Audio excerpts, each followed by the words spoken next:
नमस्कार, आप देख रहे हैं जनतंत्र प्राइम भारत न्यूज। आपके साथ मैं हूं वैशाली वर्मा। आइए बढ़ते हैं आज की। फरवरी को वित्त मंत्री जी बजट पेश करेंगी। इस बजट में देश के व्यापारियों को वित्त मंत्री जी से बहुत सी अपेक्षाएं हैं।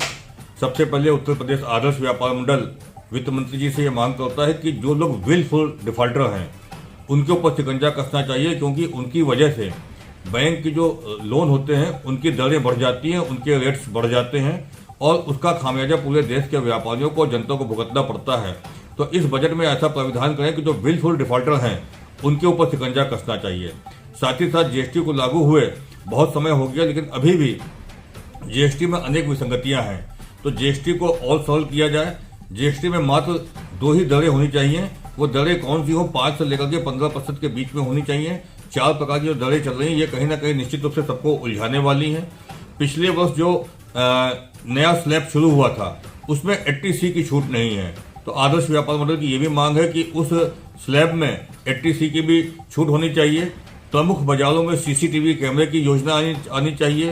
पेयजल की व्यवस्था की होनी चाहिए और टॉयलेट्स जो है सभी प्रमुख बाजारों में होना चाहिए।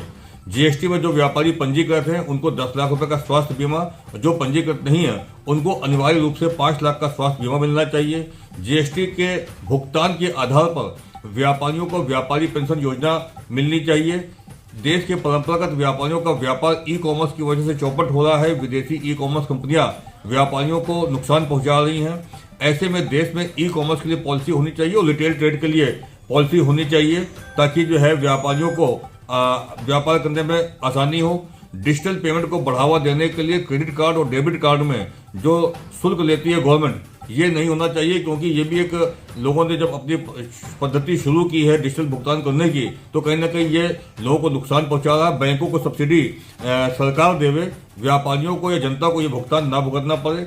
इनकम टैक्स की जो डबल वो बनाए हैं स्लैब, ये खत्म होने चाहिए।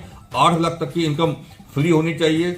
CGTFSE योजना के प्रावधानों को सरल किया जाना चाहिए, ताकि एमएसएमई के अंतर्गत आने वाले उद्योगों को आसानी से लोन मिल सके।